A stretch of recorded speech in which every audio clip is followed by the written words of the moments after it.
नमस्कार, सेहत से जुड़े हमारे खास कार्यक्रम हेल्थ गुरु में स्वागत है आप सभी का। मैं हूं आपके साथ ज्योति सिंह।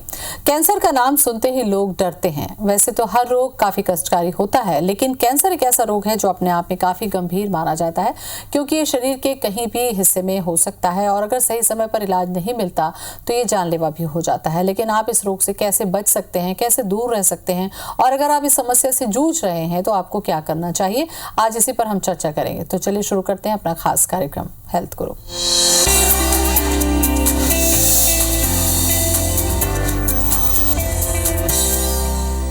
और इसी पर चर्चा करने के लिए आज हमारे साथ दो खास मेहमान जुड़ रहे हैं, जिनसे हम जानेंगे सिर और गले के कैंसर के बारे में। तो ऑन्कोलॉजिस्ट हैं डॉक्टर पीयूष शुक्ला हमारे साथ में जुड़ रहे हैं NHMMI से। डॉक्टर शुक्ला, सबसे पहले बहुत बहुत स्वागत है आपका। थैंक यू ज्योति जी। और डॉक्टर सिद्धार्थ तुर्कर भी हमारे साथ में जुड़ चुके हैं। डॉक्टर सिद्धार्थ, आपका भी बहुत बहुत स्वागत है। Thank you. डॉक्टर पीयूष, आज आपसे मैं कार्यक्रम की शुरुआत करती हूँ। कैंसर एक गंभीर रोग है। वैसे तो दूसरे बहुत सारे रोग हैं जो गंभीर होते हैं, जानलेवा होते हैं, लेकिन कैंसर को लेकर लोगों के मन में बहुत ज़्यादा डर है। सबसे पहला डर यही होता है कि अगर कैंसर हो जाता है तो वो क्योर नहीं होता, उससे जान का खतरा होता है। सबसे पहले मुझे लगता है जागरूकता के लिहाज से इस जानकारी से ही हम कार्यक्रम की शुरुआत करते हैं। बिल्कुल, जैसा ज्योति जी आप बोल रहे हैं, ये एक भ्रम है कि कैंसर अगर हो जाता है तो उससे उसका निदान नहीं है। अब अर्ली स्टेजेस में अगर हम कैंसर को डिटेक्ट कर सकते हैं तो उसका पूर्णतः निदान है, वो कम्प्लीटली क्योर हो सकता है। इवन अगर एडवांस स्टेज में पेशेंट आते हैं तो हो सकता है कंप्लीट क्योर ना भी हो पाए, सर्वाइवल बढ़ सकता है। इसके अलावा पैलिएशन, जो उसके सिम्टम्स हो रहे हैं, मान लीजिए पेन है या उसको किसी जगह से ब्लीडिंग है, दर्द है, तो ये सारी चीज़ों में भी उसको कुछ सिम्टोमेटिक रिलीफ मिल जाता है, जिसको हम लोग पैलिएटिव केयर बोलते हैं। तो ये जो पहला सेंटेंस आपने बोला, ये मैं उसको एक भ्रम मानता हूँ कि कैंसर का निदान पूर्णतः नहीं हो सकता। बिल्कुल, और इसीलिए मैंने ये सवाल किया था डॉक्टर शुक्ला, क्योंकि बहुत सारे लोगों के मन में किसी भी बीमारी के इलाज को लेकर के मिथ रहता है, उसका टूटना ज़रूरी है ताकि ज़्यादा से ज़्यादा लोग इसका इलाज कराकर स्वस्थ हो सकें। डॉक्टर सिद्धार्थ, आपसे मैं चर्चा करती हूँ। जैसा कि डॉक्टर शुक्ला ने भी कहा कि अर्ली स्टेज में पकड़ में आना चाहिए, आपको लगता है सिर और गले का जो कैंसर जिस पर आज हम चर्चा करने वाले हैं, ये वास्तव में है क्या, और क्या ये अर्ली स्टेज में पकड़ा जा सकता है?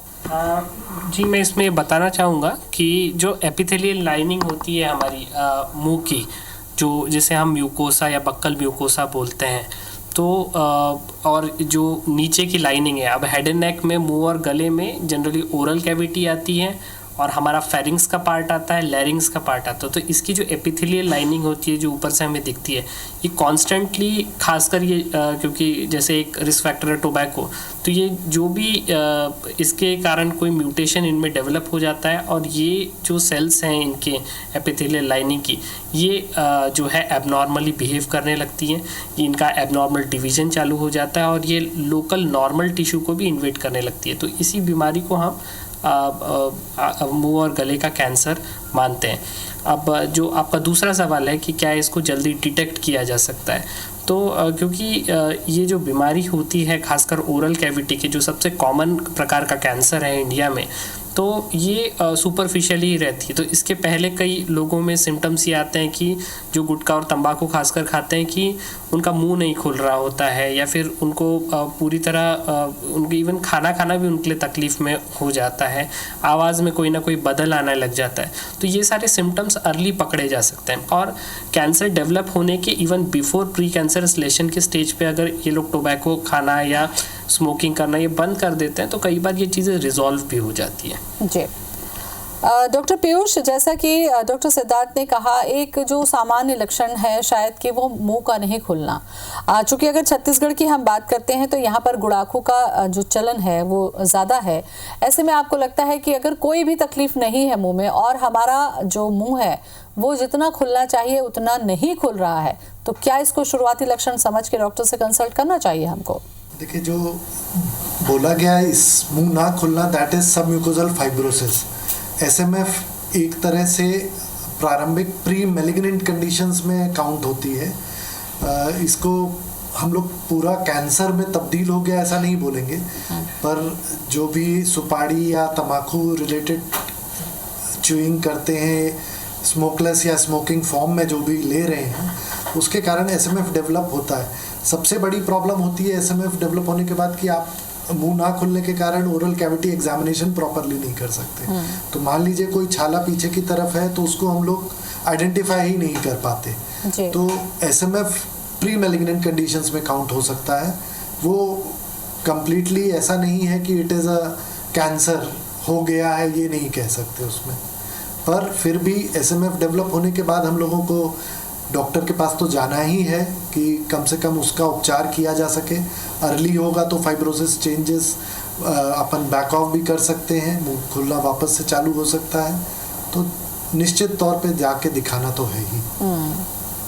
बिल्कुल। डॉक्टर साहब, डॉक्टर सिद्धार्थ, मुंह और गले के कैंसर के बारे में हम चर्चा कर रहे हैं। सिर का जो कैंसर है, क्या वो मुंह और गले के कैंसर से जुड़ा हुआ है? क्या इसके एडवांस स्टेज है या फिर ये सिर का कैंसर कुछ अलग ही होता है? जी, जो सिर का कैंसर मतलब अगर आप ब्रेन ट्यूमर्स की बात कर रहे हैं, अगर मैं मिस्टेक नहीं कर रहा हूँ, तो ब्रेन ट्यूमर एक कम्प्लीटली डिफरेंट बीमारी है। ओके, अब सिर में ट्यूमर्स होने के भी बहुत सारे कारण हो सकते हैं। एक तो ये हो सकता है कि ब्रेन में ही कोई जो ब्रेन के सेल्स हैं उनमें एक कैंसरस ग्रोथ आ गई है, तो इसे हम generally normally primary brain tumour बोलते हैं। इसके भी कई प्रकार हैं। इसमें अगर ग्लियल टिश्यूज से निकला है ट्यूमर कि कौन से दूसरे टिश्यूज से निकल रहा है, एस्ट्रोसाइटोमा, इनके भी काफ़ी सारे प्रकार हैं। तो ये एक कम्प्लीटली डिफरेंट बीमारी है।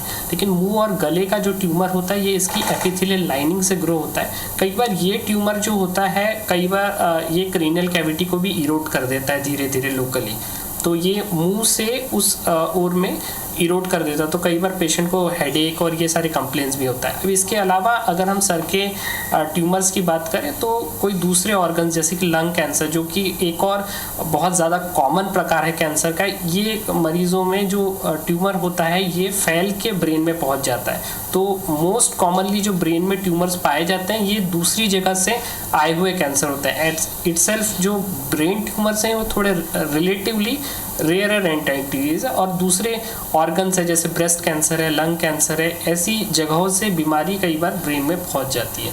तो इन सब के ये अलग अलग प्रकार की बीमारियां हैं, इन सब का इलाज अलग अलग तरीके से है, और इन सब में ब्रेन में ट्यूमर होने के इम्प्लीकेशंस अलग अलग है। सिर का जो कैंसर होगा डॉक्टर सिद्धार्थ, उसके सिम्टम्स किस तरीके से आएंगे, जो ट्यूमर ब्रेन ट्यूमर की बात कर रहे हैं? सिर का कैंसर अगर सिर का डायरेक्टली अगर हाँ ब्रेन ट्यूमर की अगर हम बात कर रहे हैं तो इसमें भी जैसे मैंने बताया कि इसके भी बहुत सारे प्रकार हैं।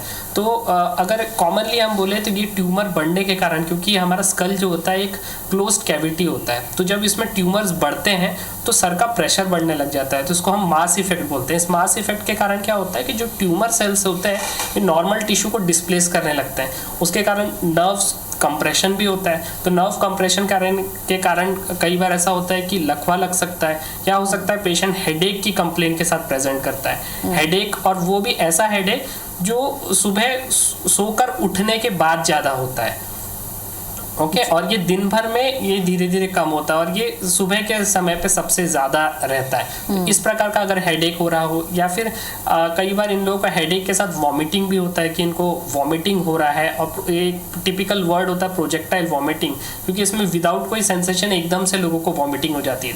तो हेडेक एंड वॉमिटिंग एक कॉमन कंप्लेंट है। इसके साथ कोई नर्व डेफिसिट हो सकती है, कई बार पैरालिसिस हो सकता है, इस टाइप से भी प्रेजेंट करते हैं ब्रेन ट्यूमर्स।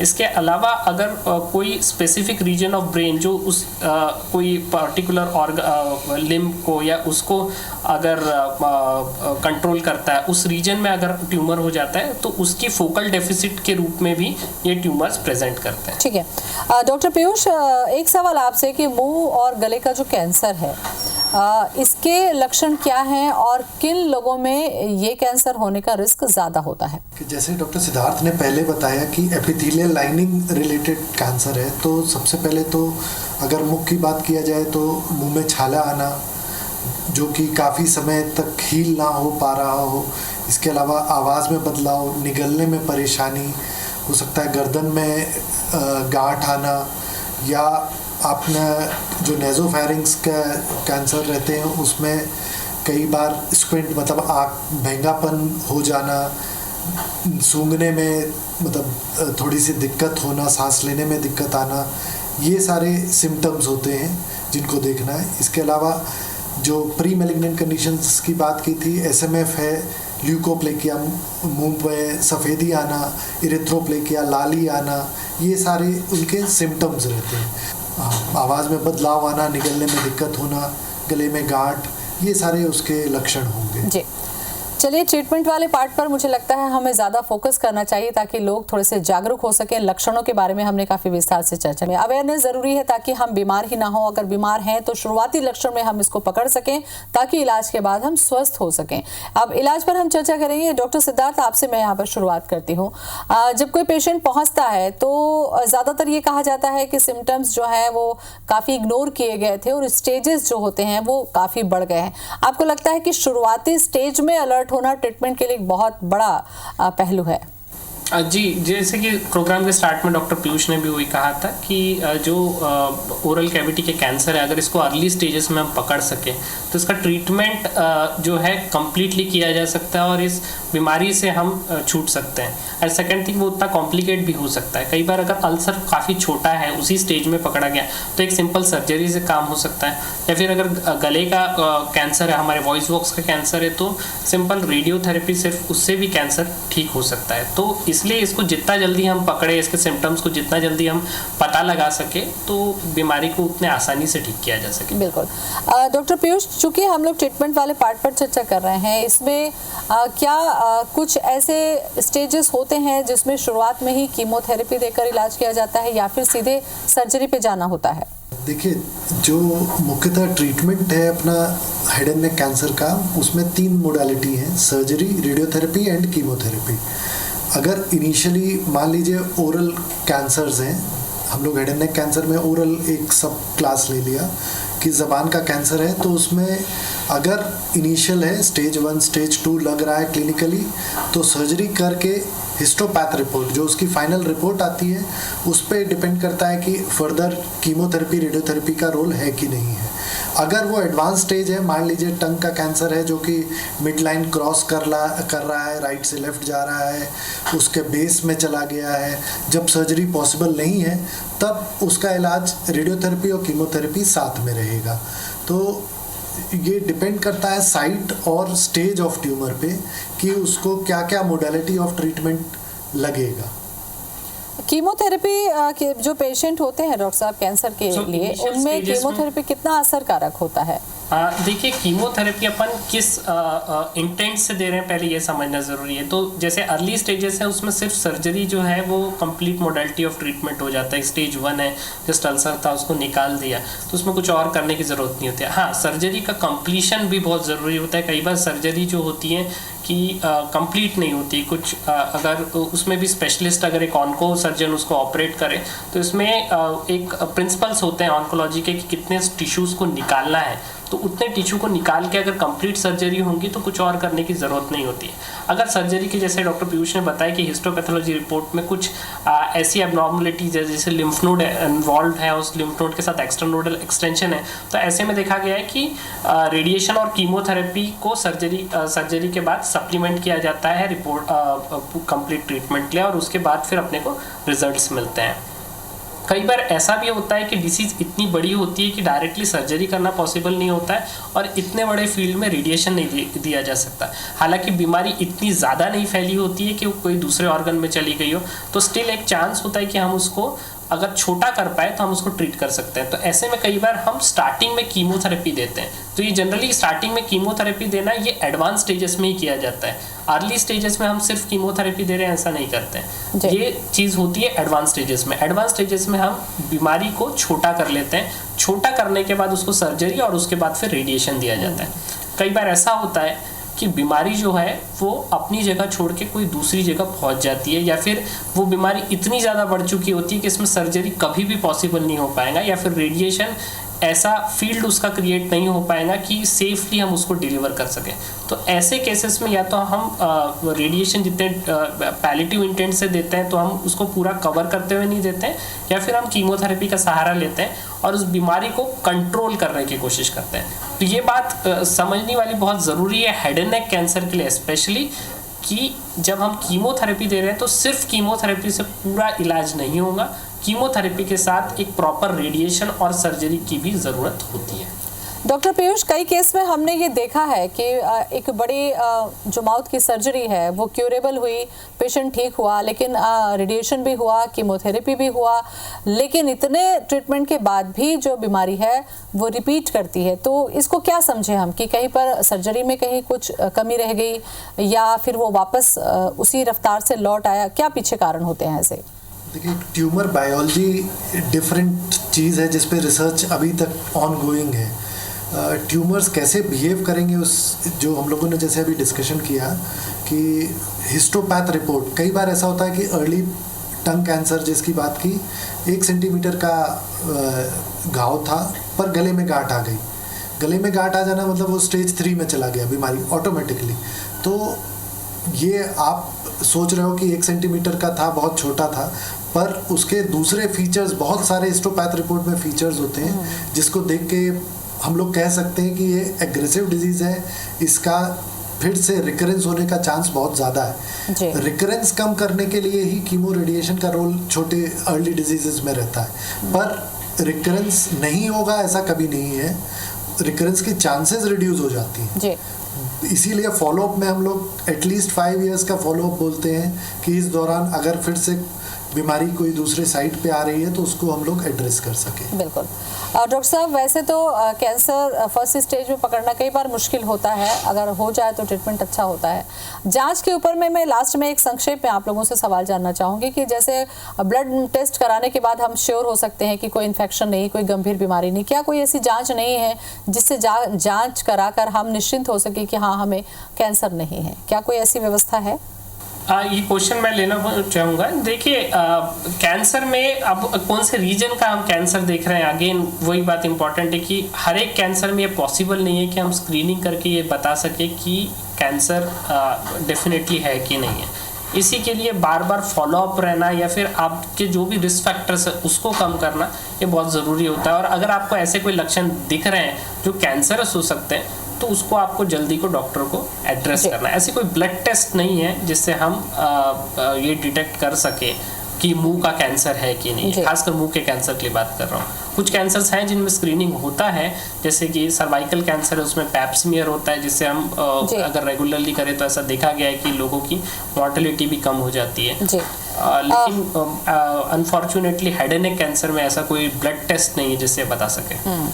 डॉक्टर पीयूष, आपसे मैं जानना चाहूँगी, चूँकि NHMMI एक बड़ा हॉस्पिटल है, यहाँ पर तमाम सुविधाएं हैं, कैंसर की भी अब एडवांस टेक्नोलॉजी है, किस तरीके की यहाँ पर सुविधाएं हैं और कितने प्रकार के कैंसर का ट्रीटमेंट यहाँ पर आप लोग कर पा रहे हैं? हम लोग सारे के सारे कैंसर्स को कंसिडर कर रहे हैं। थोड़ा सा पीडियाट्रिक कैंसर्स में हम लोगों को और ज़्यादा स्पेशलाइजेशन की ज़रूरत है। हमारी पूरी team radiation oncology, medical oncology and surgical oncology है। हमारा ट्यूमर बोर्ड है जिसमें हम लोग केसेस को डिस्कस करते हैं। आप एडवांस सर्जरी सारी हो जाती हैं। कीमोथेरेपी, बोन मैरो ट्रांसप्लांट के लिए अभी प्लान है। इसके अलावा रेडियोथेरेपी में हमारे पास इंटरनल रेडिएशन, एक्सटर्नल रेडिएशन दोनों है, जिसमें हम लोग मतलब प्रिसाइजली ट्यूमर को टारगेट कर सकते हैं with least side effects. Doctor Siddharth, चूँकि अब हम मुंह और गले के कैंसर के बारे में बात कर रहे हैं, मैं जानना चाहूँगी आपसे कि कोई टिप्स आप देना चाहें हमारे दर्शकों को कि हमारी लाइफस्टाइल कैसी हो, हमारा खान पान कैसा हो ताकि हमें ये गंभीर बीमारी हो ही ना। देखिए, इसको अवॉइड करने का जो सबसे बड़ा रीज़न है कि 90% केसेस में ये देखा गया है कि ये टोबैको कंजम्पशन से रिलेटेड है। तो तंबाकू और गुड़ाखू का जो सेवन है इसे रोकना होगा, ये बहुत ज़्यादा ज़रूरी है। दूसरी बात ये है कि आप एक हेल्दी लाइफस्टाइल मेंटेन करिए, उसमें फ्रूट्स का इंटेक काफ़ी अच्छे से रखिए। एक फिज़िकल एक्सरसाइज जो है इस पर स्पेशल ध्यान दीजिए, क्योंकि ऐसा देखा गया है ओबेसिटी खुद न सिर्फ ये लगभग हर एक कैंसर का रिस्क बढ़ाती है। तो इस चीज़ पे भी ध्यान दीजिए। और बाद में आपका जो ट्रीटमेंट का फिटनेस है उसको भी वो चीज़ ख़राब करती है। तो उस चीज़ पे भी ध्यान देना है कि आप जो भी खा रहे हैं वो हेल्दी हो, फ्रूट्स का इंटेक काफ़ी ज़्यादा हो। इसके अलावा मैं ये बोलना चाहूँगा कि आपको अगर ऐसे कोई भी सिम्टम्स दिख रहे हैं कि जैसे मुंह में छाला आ गया है, मुंह खुलने में तकलीफ़ हो रही है, आवाज़ में बदल हो गया है, गले में दर्द हो रहा है, खाना खाने के बाद खाना अटक जाता है, ऐसे कोई भी सिम्टम्स आ रहे हैं तो आप डॉक्टर्स को जल्दी मिलिए। हो सकता है कि आपका अगर कैंसर ना भी हो तो जो दूसरी बीमारी है उसको भी जल्दी एड्रेस किया जा सके, और अगर कैंसर हो तो जल्दी से पकड़ा जा सके ताकि उसको पूरी तरह ठीक किया जा सके। काफी महत्वपूर्ण जानकारी डॉक्टर सिद्धार्थ, डॉक्टर पीयूष, आप दोनों ने दी, बहुत बहुत शुक्रिया आप दोनों का। तो डॉक्टर साहब ने जितनी भी सावधानी बताई, हर जगह जागरूकता के लिहाज से बताया जाता है कि तंबाकू उत्पाद से आप दूर रहिए, क्योंकि बहुत सारी बीमारियों की ये जड़ होती है। तो एक अच्छी जिंदगी के लिए इन बुरी आदतों से दूर रहना सबके लिए बेहद जरूरी है। नमस्कार।